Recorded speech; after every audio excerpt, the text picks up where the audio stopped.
안녕하십니까? 11월 26일 화요일 매일의 묵상으로 여러분들과 만나게 되어서 너무나 기쁩니다. 오늘은 요한복음 1장 47절에서 50절까지의 말씀을 가지고 말씀을 사랑한 나다나엘이라는 제목으로 말씀을 함께 나눠보도록 하겠습니다.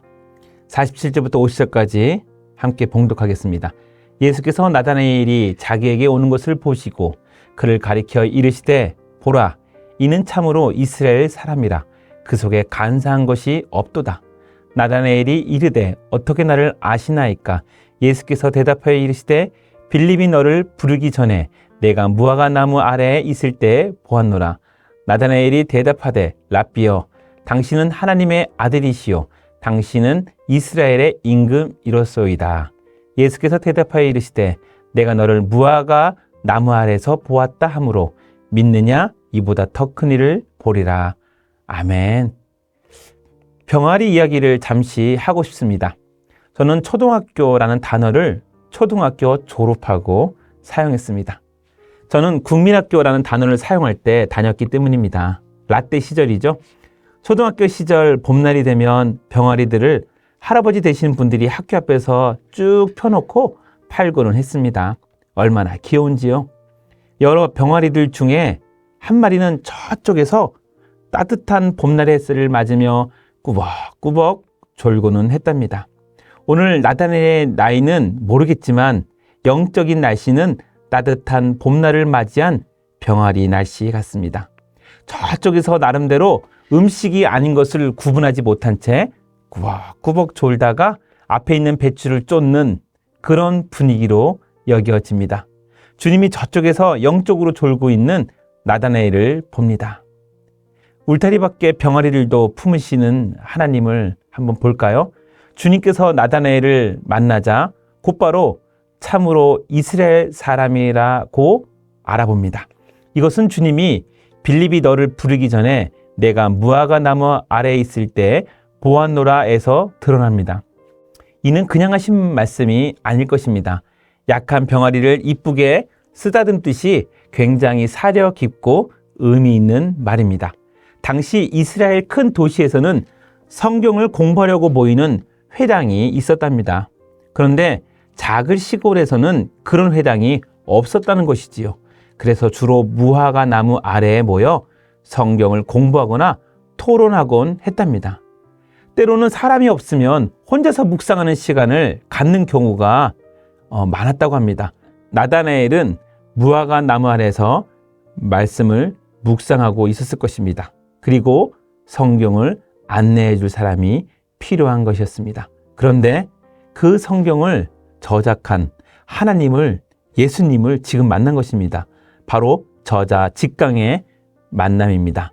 수가성 마을 야곱의 우물에 물 길러 왔던 한 여인의 과거 인생 역정을 꿰뚫어 아신 주님을 기억하시는지요? 그런 주님의 방법대로 먼저 그들이 질문하게 하고 그들의 영적인 눈으로 메시아임을 고백하게 합니다.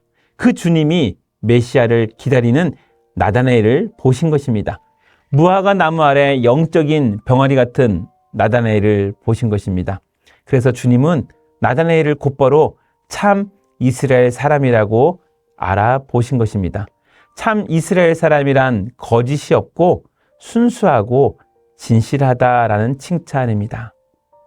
47절에 예수께서 나다나엘이 자기에게 오는 것을 보시고 그를 가리켜 이르시되 이는 참으로 이스라엘 사람이라. 그 속에 간사한 것이 없도다. 무화과 나무에서 메시아를 기다렸던 나다나엘에게는 대박의 사건이 벌어진 것입니다. 47절에 간사함이 없다는 것은 기준이 있다는 거예요. 사전에서 간사함을 찾으면 원칙을 따르지 않고 자기의 이익에 따라 변하는 성질이 있다라고 정의하고 있습니다. 가장 간사한 사람은 타인을 필요할 때만 이용하는 사람이라고 합니다. 그래서 서양에서는 게으른 사람에게는 돈이 따르지 않고 간사한 사람에게는 친구가 따르지 않는다는 격언이 있다고 합니다. 나다나엘은 성경을 열심히 묵상함으로 오로지 하나님만 바라보았습니다. 그래서 간사함이 가득 찬 것이 아니라 말씀이 가득 찬 사람입니다. 말씀이 그를 인도하였고 그는 너무나 순수해서 말씀의 메시아를 만나면서 가슴이 벅차서 많이 떨렸을 것입니다.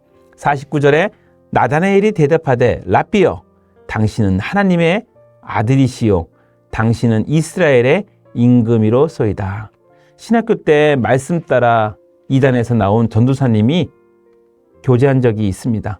그분은 말씀을 혼자서 이단에 있을 때 차분히 읽었는데요. 진짜가 보였다고 합니다.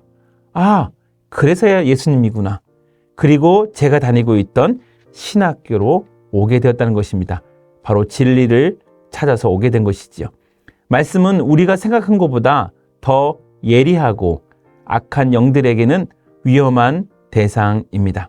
할 수만 있다면 성경을 성도들에게서 멀리 하게 하는 것이 사단의 전략이고, 성경의 성도가 혹시라도 손을 대었다면 최대한 건성으로 읽게 하는 것이 마귀에게는 유익한 것입니다. 간삼이 없어지면 진리를 따라 주님을 만나기 때문입니다. 우리 안에 말씀이 기준이 되면 그 말씀이 주님을 만나게 해줍니다. 나다나엘은 하나님의 보호하심을 얻었고 말씀으로 준비되어 있어서 주님이 만나는 순간 메시아임을 금방 알았습니다. 우리 성도님들도 저 주변에서 혼자 배추를 먹는 병아리가 아닌 웃고 있는 주님의 품 안에서 진리를 배워가는 귀한 자녀가 되었으면 좋겠습니다. 나다나엘처럼 말씀을 가까이 하여 인생의 큰 축복을 받는 성도님이 되시기를 주님의 이름으로 축원드립니다. 기도하겠습니다. 하나님, 우리의 인생이 겨울처럼 추울 때도 있지만 말씀을 읽을 때는 따뜻한 봄날의 나다나엘처럼 될 줄로 믿습니다. 간사함이 사라지고 말씀으로만 가득 차게 하옵소서. 내가 진실해지는 것이 아니라 말씀이 우리 안에 비진리들을 몰아가게 하시고 주님을 기다릴 수 있는 재림의 신앙도 지키게 하옵소서. 예수님의 이름으로 기도하옵나이다. 아멘.